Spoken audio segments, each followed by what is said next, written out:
ধ্বংস করে দেবে, ওই দিকটাই কাটবে।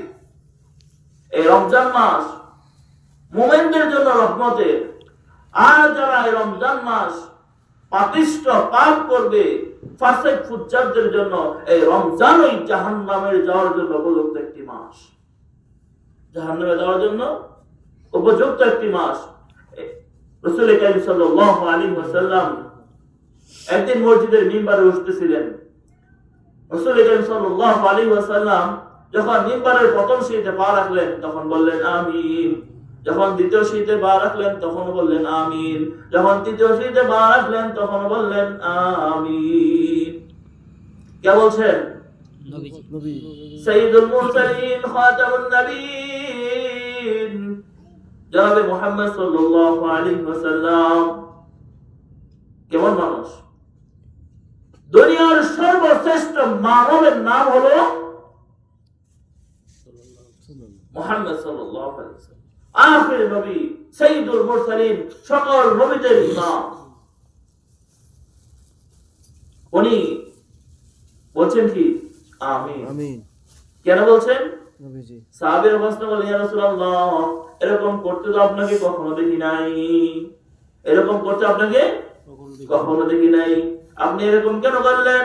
রাসূল কারীম সাল্লাল্লাহু আলাইহি ওয়াসাল্লাম বলতেছেন, শোনো, যখন মিম্বরের প্রথম সিঁড়িতে পা রাখলাম আগমন করলেন হযরত জিবরাইল আলাইহিস সালাতু ওয়াস সালাম। কে আসছেন? জিবরাইল, মুআল্লিমুল মালায়েকা। জিবরাইল আলাইহিস সালাতু ওয়াস সালাম সকল ফেরেশতাদের সর্দার। জিবরাইল আলাইহিস সালাতু ওয়াস সালাম নিজ থেকে কোনো কিছু করতে পারে না, নিজ থেকে কোনো কিছু করতে পারে না, নিজে নিজে কোনো কিছু করে না। জিবরাইল আলাইহিস সালাতু ওয়াস সালাম যা কিছু করেন সব আল্লাহ তাআলার ইশারায় করেন। কার ইশারায়? আল্লাহ তাআলার হুকুম ছাড়া তিনি কিছু করতে পারেন না।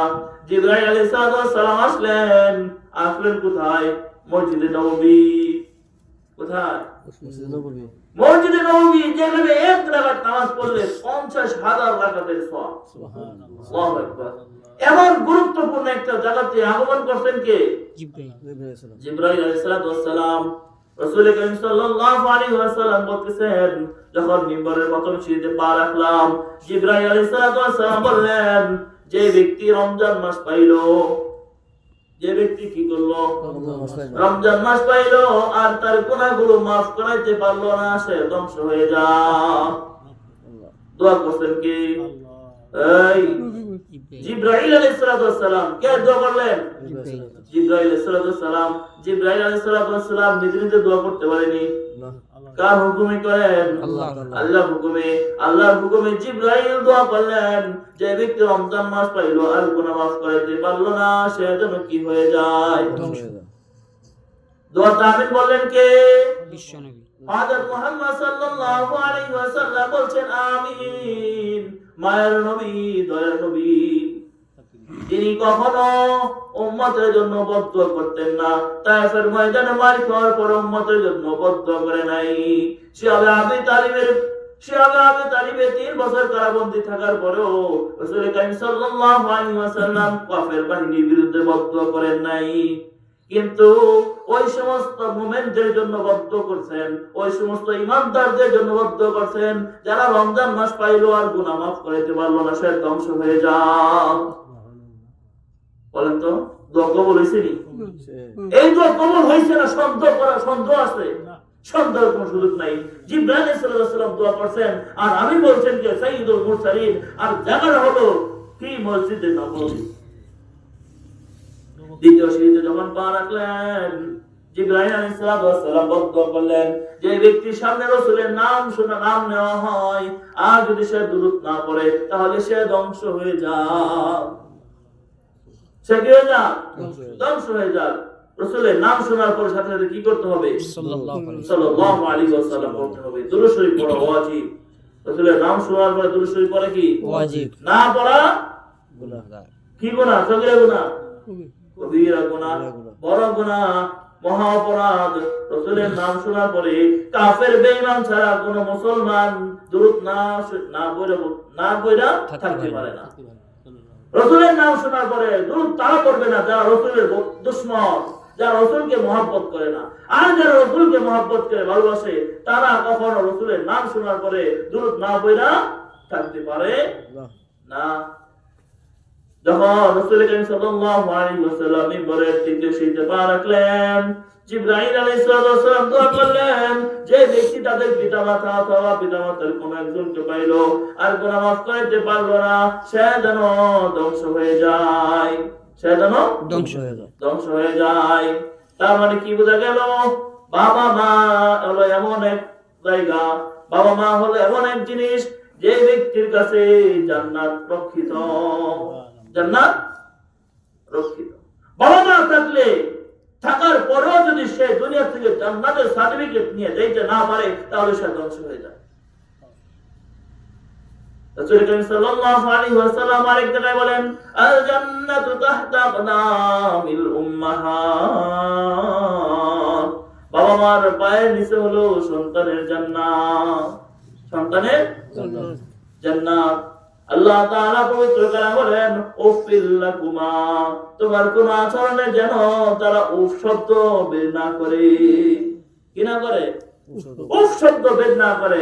যদি কোন আচরণে উফ শব্দ বের করে তাহলে তার আমলগুলো বরবাদ। এই তিন শ্রেণীর ব্যক্তির জন্য রাসূল বদ্ধ করে গেছেন। আমাদের এক নম্বর কারা? যারা রমজান পাওয়ার পরেও গুনাহ মাফ করাইতে পারলো না। তাহলে কি করতে হবে? রমজান মাস সামনে আসতেছে। রমজান শুধু রোজা রাখার মাস নয়। রমজান খালি রোজা রাখার মাস? হ্যাঁ, রোজা রাখার মাস। রোজা তো হিন্দুরাও রাখে, রোজা তো খ্রিস্টানরা হয়, ইহুদিরাও রাখে। রোজা কি, রমজান কি রোজা রাখার মাস? রমজান রোজা রাখার মাস নয়। মুজাদ্দিদ আল-ফিসানি রাহমাতুল্লাহি আলাইহি বলতেছেন, রোজা হলো ইবাদতের মৌসুম। কিসের মৌসুম? ইবাদতের মৌসুম। মুজাদ্দিদ আল-ফিসানি রাহমাতুল্লাহি আলাইহি বলেন, রমাদান মাস হলো এমন এক মাস, এই মাসের উদাহরণ তিনি দিতে গিয়ে বলেন, মহাসমুদ্র থেকে 11 ফোঁটা পানি উঠানোর পরে মহাসমুদ্রে যেই পরিমাণ পানি থেকে যাবে ওই পরিমাণ রহমত বরকত নাজিল হয়, এর চেয়ে বেশি রহমত বর্ষণ নাজিল হয় রমাদান মাসে। কোন মাসে? আর বাকি 11 ফোঁটা পানি যে উঠানো হলো, এই 11 ফোঁটা পানি হলো বাকি 11 মাসের রহমত। বাকি 11 মাসের রহমত হলো কি 11 ফোঁটা পানির সমতুল্য। আর সাগর মহাসাগরে কি পরিমাণ পানি রয়েছে চিন্তা করে, কি পরিমাণ পানি রয়ে গেছে। বুখারী শরীফে রাসূলুল্লাহ সাল্লাল্লাহু আলাইহি ওয়াসাল্লাম বলেন, ইযা দাখালা রমাদান ফুতিহাত আবওয়াবুর রাহমান, যখন রমাদান মাস চলে আসে, রমাদান মাসে চলে আসার পরে আল্লাহ তাআলা রহমতের দরজাগুলো খুলে দেন। কি হয়? রহমতের দরজা খুলে দেয়। রমজান ছাড়া অন্যান্য মাসে রহমত গনে গনে দুনিয়াতে পাঠানো হয়। কি করা হয়? গনে গনে পাঠানো হয়। আর রমাদান মাসে রহমত গনে গনে পাঠানো হয় না, রহমতের দরজা খুলে দেওয়া হয়। রহমত অটোমেটিক পড়তে থাকে, বৃষ্টির চাইতে বেশি রহমত পড়তে থাকে, বৃষ্টির চাইতে বেশি রহমত পড়তে থাকে। রমজান হলো কি ইবাদতের মৌসুম, রহমতের মৌসুম। ঠিক আছে, এই মাস গুনাহ মাফের মাস, এই মাস ইবাদতের মাস। এই মাস শুধু অনাহার থাকার মাস নয়। এই মাসে যারা গুনাহ মাফ করাইতে পারলো না, কি করলো? গুনাহ মাফ করাইতে পারলো না, তাদের জন্য এই মাসটা জাহান্নামে যাওয়ার কারণ, জাহান্নামে যাওয়ার কারণ। এই মাসটাকে জাহান্নামে নিয়ে যাবে। এই মাসটাকে কি করবে? রাসূলের অভিশাপ, রাসূলের বদদোয়া, সে জাহান্নামী। এই জন্য এই রমজান মাস যেমনি ভাবে রহমতের, ঠিক তেমনি ভাবে গজবের মাস। কিসের মাস? গজবের মাস। রহমতের মাস ঠিক তেমনি ভাবে গজবের মাস। গজবের হাত থেকে আমাকে বাঁচতে হবে। গজবের হাত থেকে আমাকে কি করতে হবে? নেকি যাই কামাই করতে পারেন, কোন সমস্যা নাই, কিন্তু গজবের অন্তর্ভুক্ত হওয়া যাবে না, ধ্বংসপ্রাপ্তদের অন্তর্ভুক্ত হওয়া যাবে না, ওয়ালা দাল্লিনদের অন্তর্ভুক্ত হওয়া যাবে না।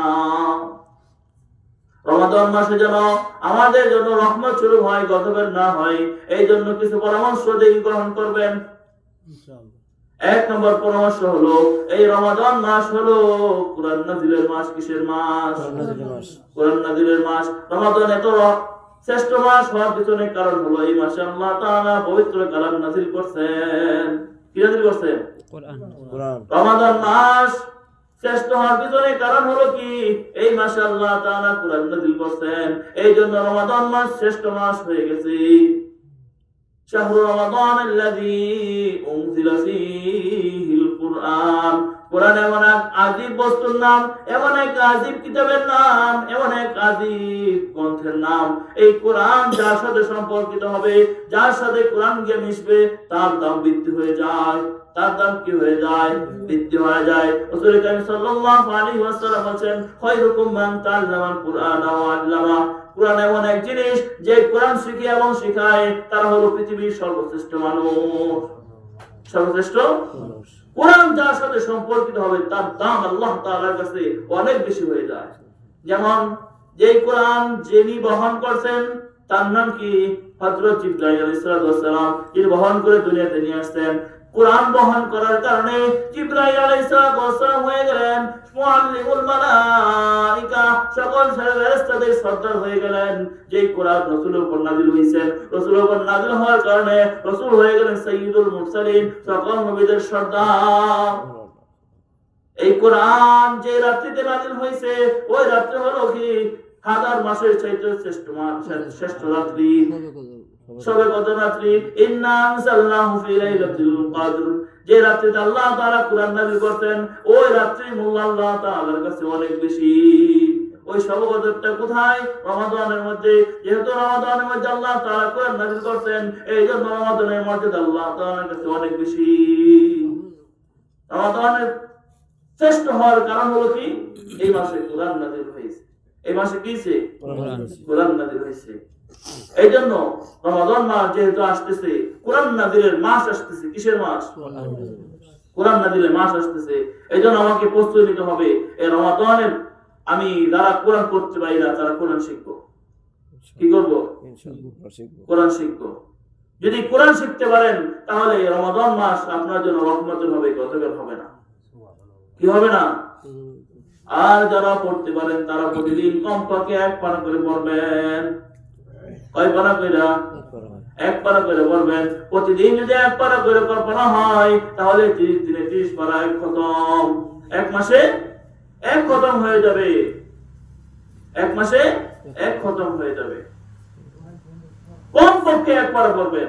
আর যারা পড়তে পারেন না, তারা যে কোনো মূল্যে হোক কোরআন শিখবেন। এক নম্বর পরামর্শ। 2 নম্বর পরামর্শ হলো এই রমাদান মাসে কোন প্রকার গুনাহ করা যাবে না। কি করা যাবে না? গুনাহ করা যাবে না। যদি গুনাহ করেন, তাহলে এই মাস আপনার জন্য ধ্বংসের মাস হবে। এই মাস আপনাকে জাহান্নামে নিয়ে যাবে। আর যদি গুনাহ থেকে বাঁচতে পারেন, আল্লাহর কসম, এই মাস আপনাকে জান্নাতে নিয়ে যাবে। এই মাস আপনাকে কি করবে? জান্নাতে নিয়ে যাবে। ঠিক আছে? রাসূল কারীম সাল্লাল্লাহু আলাইহি ওয়াসাল্লাম বলছেন, মান সামা রমাদান ঈমানান ইহতিসাবান গুফিরা লাহু মা তাকদ্দামা মিন যামবি। যে ব্যক্তি রমজান মাসে আল্লাহ তাআলার কাছ থেকে ক্ষমা পাওয়ার উদ্দেশ্যে ঈমানের সাথে রোজা রাখবে, গুনাহ থেকে বাঁচবে, রাসূল কারীম সাল্লাল্লাহু আলাইহি ওয়াসাল্লাম বলেছেন, তার সামনে পিছনে সকল গুনাহ আল্লাহ তাআলা মাফ করে দিবেন। এই মাস গুনাহ করার মাস না, গুনাহ থেকে বেঁচে থাকার মাস।